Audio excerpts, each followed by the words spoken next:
Hey there, folks, and welcome to Bagel Dog DIY. I am your host, Ben. Today we're going to be replacing a dryer vent. This is actually something that came up on the home inspection when we purchased this house. It's also kind of a side project to the laundry room remodel that we're doing. You'll notice there's some unpainted trim there right now, and there's some unfinished shelving. That's all part of the laundry room remodel. That'll be a multi-video series that'll be coming up next, so stay tuned. If that interests you, learn about remodeling your laundry room. Anyway, the home inspector noticed that the dryer was actually vented into the garage instead of outside, as dictated by code. You can actually vent dryers internally. They make specific, lint collectors that you can run inside your house if for some reason you have to. In this case, I really don't have to. It's really easy for me to. This laundry room shares an outside wall, so it's really going to be easy for me to put a boot on the dryer there and cut a couple holes in the wall, and run a vent outside like should have been done in the first place. So without further ado, here we go. The first thing you're going to do is carefully pull your washer out. In this case, I have to move my washer to be able to get in behind my dryer. I say carefully because sometimes the supply lines are really short. You don't want to pull or put any pressure on your hot and cold water lines there. As you can see, mine are super long, so it's really not an issue. I just pulled it out nice and careful. The dryer here is also a gas dryer, so it has a gas line connected up to it. You want to be careful whenever you're moving any appliance with a gas line connected to it that you don't bend it around too much or create a leak. So I'm going to move my dryer carefully forward as well. Now, as you can see, that's the yellow gas line right there up against the wall. There's plenty of length on it, but again, just always be extra careful. If you were to start smelling gas, that red handle right there is the shutoff, so shut it off, and you can replace that line. It's really not that big of a deal. The first thing I'm going to do is pull off the old boot. Funny enough, you'd think if you were going to vent your dryer the wrong way, straight back into the garage, you would do that. Just go straight back through the wall. It's kind of hard to tell in this video, but it's actually at a weird angle, and the dryer hasn't dried super good since we've moved in, and I think that's part of the reason why. You really need your dryer to vent properly for things to dry well, but because they use so much piping and then just cram the dryer back against the wall, and it's not actually straight behind the dryer where the connection is, it puts like a really sharp S-bend in the dryer venting, even though it's only like a 6-inch, what should be, straight shot into the garage. So I get my elbow put on there. You assemble this elbow. It's a little plastic elbow. It comes in a kit. It all snaps together. You put a zip tie around it, and then it's made to go flush up against the wall there so you can get your dryer back as far as possible. So here's a quick shot of me, like I said, just assembling that elbow. That's going to slide right on the back of the dryer vent. It's going to accept a dryer vent tube that's going to go to the outside of the house and go into a baffle damper system. So I'm just getting it pre-assembled so I don't have to do it down on the floor. Got it all snapped together, get the zip ties on it. I'll slide it on the back of the dryer. Then we'll drill the holes to the outside. Alright, so to drill these holes, we're going to use a 4 1/8 inch hole saw. That's going to give us a little bit of a wiggle room. Our dryer vent piping is 4 inches on its outside diameter. So that 1/8 of an inch will just make sure we can get it through the wall and everything with ease. You don't really want to go much bigger than that. We are going to be drilling a hole through the house into the outside. We are going to be caulking that hole, but you want to have something that's easy to seal. You don't want to drill like a 5-inch hole or anything like that.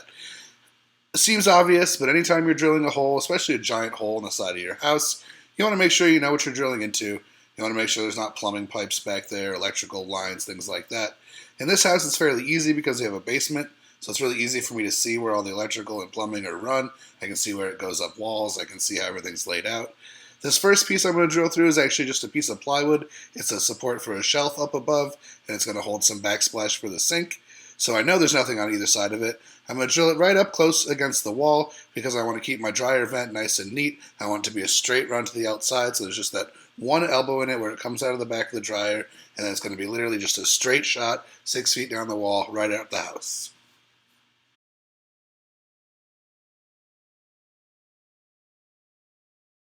And once you have the hole cut, it's literally as simple as sliding the dryer vent through it. I'm going to show how I cut the trim around this area a little bit later.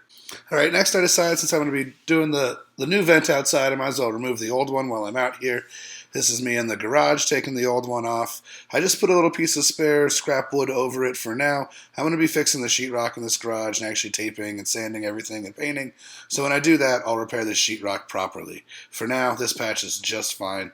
You can also see all the lint on the floor in here. This is one of the reasons why you're not supposed to vent your dryer inside. It literally just fills the area with lint. There's a freezer in this garage that you can't see, but it's right off camera. And when we first moved into the house, that's one of the first things I did because I just knew that the fans underneath were going to be full of lint. And lo and behold, they were. So I got under there with the shop vac and cleaned it all out. But it's just a nuisance. It's a pain in the butt. It's easy to vent them outside. So that's a little bit of why you do this.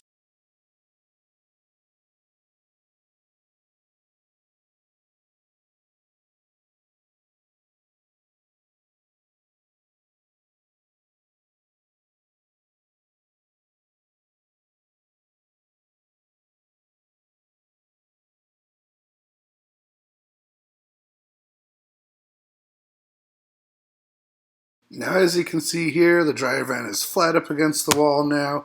It makes that nice turn out of the back of the dryer, runs straight along the wall, through that little partition there, and down along the floor. And I've drilled a pilot hole to the outside. I'm going to drill the 4 1/8 inch inside hole, and then I'm going to go on the outside and drill its corresponding one on the outside there.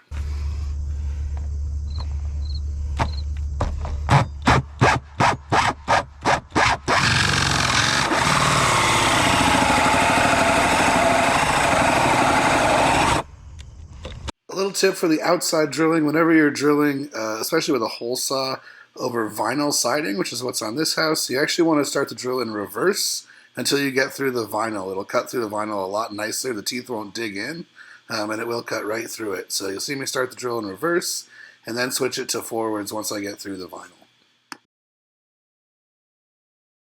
So another tip that you didn't really see because I did it on the inside of the house is that I removed about a 4-inch chunk of insulation. You don't really want to jam insulation, especially fiberglass insulation, really tightly together. It loses its R value when you do that. So when you're doing a pass through a wall like this, even though it seems silly to take out insulation, you want to take out insulation the size of the object that's going to pass through the wall. So I did remove a little bit of insulation, and then I'll pack the insulation around this a little bit from the inside. You'll see me get this fitted up here, and then I'm going to do a nice fat gob of caulking. This is exterior caulking. It's made for this. It's flashing caulking. You do it right around the base where it's going to meet up with that hole. So you'll see that in this video. Then it gets slid in, and it gets 4 exterior screws. It's really pretty simple. Not much more to it than that.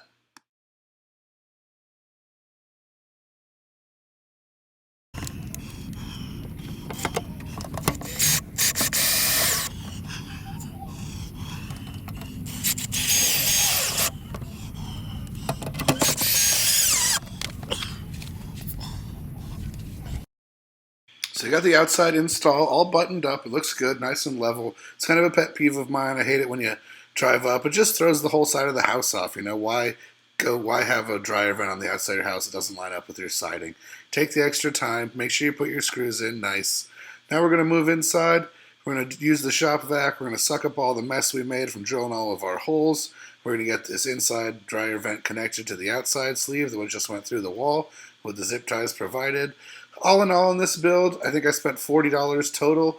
The vent pipe to go through the house was $19, and the kit that included the zip ties and the dryer vent piping, as well as the elbow for the dryer, was $19 as well. So all in, I got this knocked off the list. It's another thing done, another thing the home inspector found. A small thing, but something that now is an easy peace of mind for me. I think the dryer is going to dry a lot better. It's not going to have a S-bend in its piping anymore. And we won't have lint in our garage clogging up the freezer or anything like that. So if you enjoyed this video, please like and subscribe. Stay tuned. I'm going to try to upload 1 or so a week. Otherwise, cheers. Hope you have a good day and build something.